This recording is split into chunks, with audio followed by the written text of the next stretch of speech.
बिस्मिल्लाहिर्रहमानिर्रहीम, अस्सलाम वालेकुम। मैं हूं ईसा नकवी, मेरे साथ फैसल चौधरी साहब मौजूद हैं, माहिर कानून हैं। आपने इनको देखा होगा, मुख्तलिफ टॉक शोज़ के ऊपर भी अपेयर होते हैं और पाकिस्तान तहरीक इंसाफ के बहुत सारे मुकदमात में इन्होंने रिप्रेजेंट भी किया है। अभी तक जो हमने देखा पाकिस्तान में वो शायद बद था, लेकिन अब हम लोग तैयारी कर रहे हैं उसकी जिसको आप बदतरीन कह सकते हैं। और ये मैं इस वजह से कह रहा हूँ कि आज फैसल चौधरी साहब के साथ जिन मामलात पर आगाज़ में और फिर लेटर ऑन बात होगी वो सारे उसी मंजरनामे से रिलेटेड है जो इस वक्त डेवलप हो रहा है। और इसमें नज़र आता है वाज़े तौर पर कि हुकूमत ने ये डिसाइड कर लिया है, दो रास्ते होते हैं। एक ये कि आप परफॉर्म करें और अपनी परफॉर्मेंस के ज़रिए अपने नाकदीन के मुंह बंद कर दें, और दूसरा तरीका ये होता है कि आप परफॉर्म करें या ना करें लेकिन आप अपने नाकदीन के, अपने ऊपर तनकीद करने वालों के मुंह बंद कर दें। और उसके लिए हुकूमत ने दो काम किए हैं। एक ये मेरे सामने दो चीज़ें मौजूद हैं। एक है पैमरा का वो हुक्मनामा जो हमें मीडिया के लोगों को मौसूल हुआ है कि टेलीविज़न टॉक शोज़ के ऊपर अदालत में कार्रवाई में क्या हो रहा है, जज क्या कह रहा है, क्या रिमार्क्स दे रहा है, क्या चीज़ मांगी जा रही है, इसके ऊपर हम बात ही नहीं कर सकते। हम सिर्फ बात करेंगे फैसले पर, इसके हवाले से बात होगी। फिर हद तक कि इज्जत का कानून जो है वो एक इंट्रोड्यूस करवाया। और ये सिलसिला कहाँ से शुरू हुआ है? पहले एक चौधरी साहब ट्वीट आया ख्वाजा आसिफ साहब का, मैं खोल भी लेता हूँ इस दौरान मैं आपको बताऊँ। उन्होंने कहा कि ख्वाजा आसिफ साहब का ये ट्वीट मौजूद है जनाब। ख्वाजा आसिफ साहब कहते हैं कि वफाकी हुकूमत ने हसास और खुफिया मालूमात की गैर मजाज तशहीर, ख़ास तौर पर सोशल मीडिया प्लेटफॉर्म पर खुफिया दस्तावेजात, खसूसन जिन दस्तावेजात पे सीक्रेट भी लिखा हो की खुलेआम नुमाइश का सख्त नोटिस लिया है। इस तरह की मालूमात का फैलाव पाकिस्तान के स्ट्रेटेजिक और इक्तसादी मफादात को जख्म पहुँचाने के अलावा इसके दोस्त और बरादर ममालिक के साथ ताल्लुकात को भी शदीद नुकसान पहुँचा सकते हैं। इस तनाजुर में वफाकी हुकूमत ने फैसला किया है कि इन तमाम अफराद के खिलाफ ऑफिशियल सीक्रेट एक्ट के 2023 के तहत मुकदमा दर्ज किए जाएं जो खुफिया मालूमात के दस्तावेजात के अफशा करने या फैलाने में बिलवास्ता या बिलावास्ता मुलव्विस पाए जाएंगे। इस जुर्म की सज़ा 2 साल कैद और जुर्माने की सूरत में भुगतना होगी। क्या आपको लग रहा है कि हुकूमत के तेवर क्या है, एग्जैक्टली इरादा क्या लग रहा है उनका? देखिए, वो तो आपकी दुकानें बंद कराना चाहते हैं, सिंपल सी बात है। देखिए, दुनिया में जो स्कैंडल्स होते हैं और वो निकलते हैं, वॉटरगेट स्कैंडल अमेरिका में हुआ उस वक्त के बहुत का था। उसके बाद आप देखिए कि ओजे सिम्पसन केस था, कैसे उसकी कवरेज हुई। पाकिस्तान में जो है भी बहुत सारे केसेस की कवरेज रिपोर्टिंग होती रही, और बहुत सारे जो हमारे इन्वेस्टिगेटिव जर्नलिस्ट हैं, उनके नाम लो तो लंबी वो लिस्ट हो जाएगी। जर्नलिस्ट का काम ही होता है कि वो दुनिया के सामने वो लाए जो हिडन है, जो नहीं नज़र आ रहा। देखिए, ख़बर तो वो होती है ना जो कि लोगों को पता नहीं होती।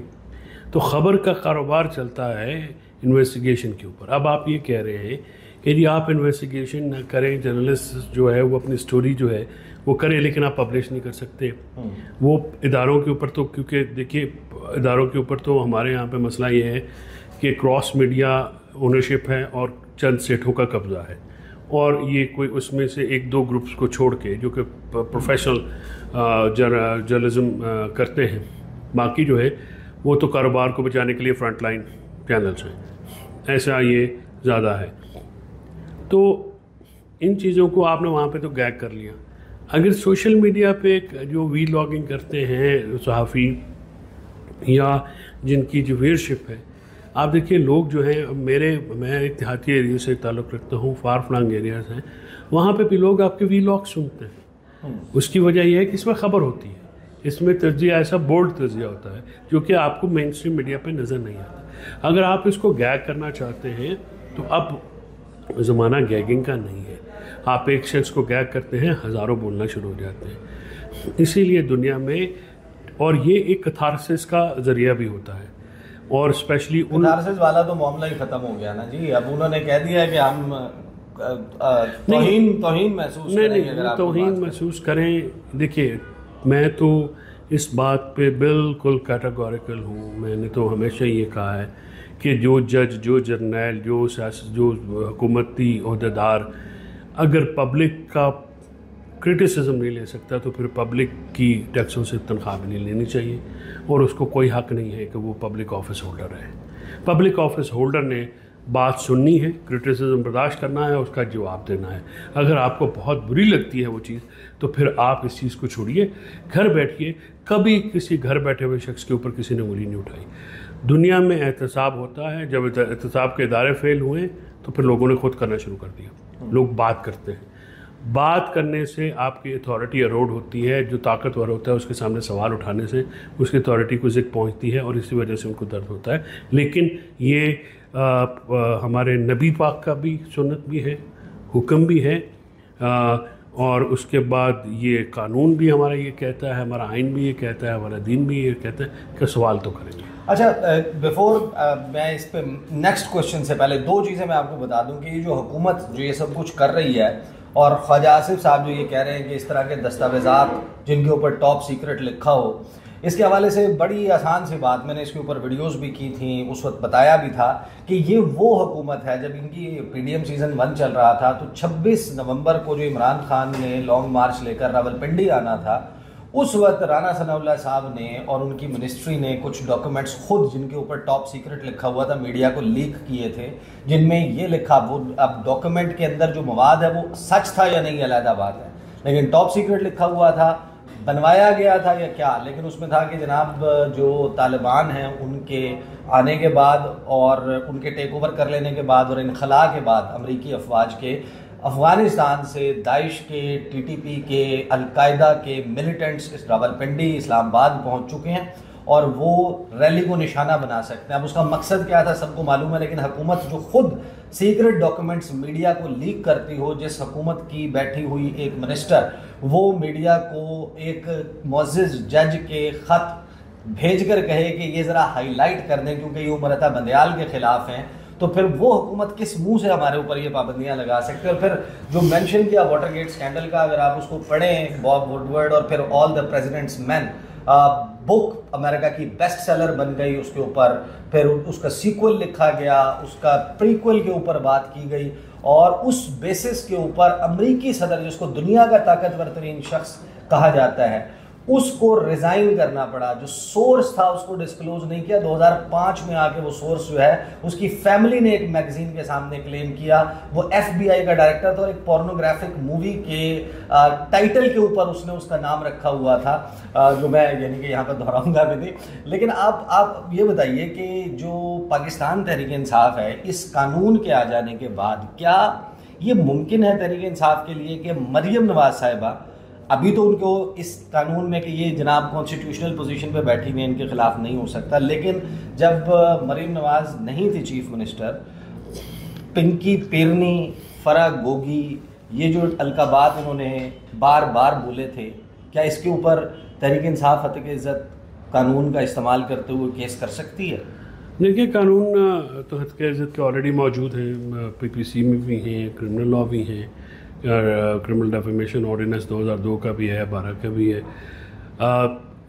इस लॉ का तो रेट्रोस्पेक्टिव इफेक्ट नहीं है, यानी पिछली तारीखों से इफेक्ट नहीं है। तो इसकी प्रोमलगेशन जिस दिन सदर इसको गवर्नर जो है वो दस्तखत करेंगे और वो ऑफिशियल गैजेट में जो है वो पब्लिश होगा, तो उस दिन ऑनवर्ड से इसकी एप्लीकेशन होगी। उससे पहले मैं नहीं समझता कि इसकी तो मुस्तकबिल में ये भी नहीं कर सकेंगे, इसका मतलब बात तो कोई भी बात करेगा, लेकिन आइन से मुतसादिम है।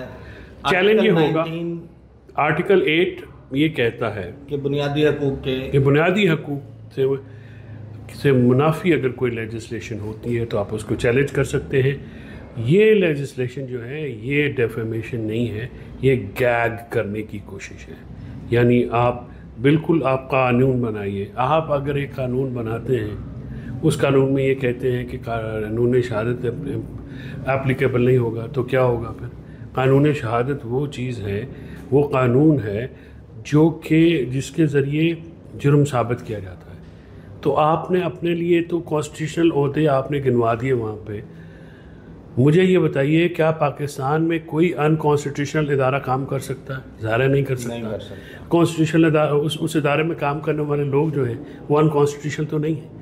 पाकिस्तान में हर इदारा कॉन्स्टिट्यूशनल जो है वो काम करेगा। Even deputy commissioner, assistant commissioner, tehsildar, patwari, उसका PN, ये भी कॉन्स्टिट्यूशनल ऑफिसेज हैं। ये ऑफिसेज इसलिए हैं कि ये क्रिएट हुए हैं कॉन्स्टिट्यूशनल लॉ के तहत, बनाए गए लॉज के तहत, ये लीगल ऑफिसेज हैं। तो आपने ये कुछ लोगों को आपने एक एक्सेप्शन दी, क्यों? क्या ये लोग हमसे तनख्वाहें नहीं लेते हमारे टैक्सेस से? आपके मेरे जैसे थोड़े हैं, जो टैक्स पेयर्स जो हैं, क्या उनका ये राइट नहीं है कि उनसे सवाल जवाब करें? और देखिए, जमहूरियत और आमरीत में एक फ़र्क होता है। जमहूरियत में हुकूमत अवाम को जवाबदेह होती है, आमरीत में, बादशाहत में ये होता था कि ये सवाल करता है, इसकी ज़बान काट दो, इसको ज़िंदा में फेंक दो, इसको सज़ा दे दो। ये चीज़ें अब नहीं होती। जमहूरियत में सवाल होते हैं, सवालात के जवाब दिए जाते हैं, और वही जवाब देना ही जमहूरी इक़्तिदार हैं। और आज के दौर में आप देखिए, पाकिस्तान की 60% आबादी जो है वो यंगस्टर्स हैं। वो तो घरों में अपने वालिदैन से सवाल नहीं करते हैं, सारे सवाल करते हैं कि ये क्या हो गया, वो क्या हो गया। अब आप उनको अगर रोकेंगे सोशल मीडिया पे कोई यूज़ करने से, ठीक है, इस मुल्क में एंटरटेनमेंट के तमाम ज़राए आपने बंद कर दिए हुए। सिनेमा यहाँ पे नहीं है, खेलों के मैदान इस आबाद नहीं है, और वो जब आबाद होंगे, जब इकॉनमी चलेगी, कारोबार नहीं चल रहे। आप बजाय जो इश्यूज़ हैं, इससे सब देखिए, ये जो वक्त है, ये इरा है, ये इरा ऑफ नैरेटिव्स है। यहाँ पे नैरेटिव्स की जंग होती है। इदारों ने नैरेटिव बनाने वालों को टारगेट किया है, अपना नैरेटिव नहीं बना सके, इसलिए वो फेल है। जब आप नैरेटिव ठीक बनाएंगे, देखिए एक पैरेलल इकॉनमी है जो आपने जनरेट करवा दी है, आप इन एब्सेंस ऑफ नैरेटिव, आप नैरेटिव नहीं बना सकते। इमरान खान नैरेटिव की जंग जीत रहा है आपसे, बाकी आप नैरेटिव नहीं दे सकते उनको, उसके काउंटर नैरेटिव आपने नहीं दिया, फेल हो रहे हैं। उस नैरेटिव पे आपको काम करना होगा। अगर आपका नैरेटिव बेहतर होगा, लोग बाय करेंगे। नहीं होगा, आप ये जंग हार चुके हैं।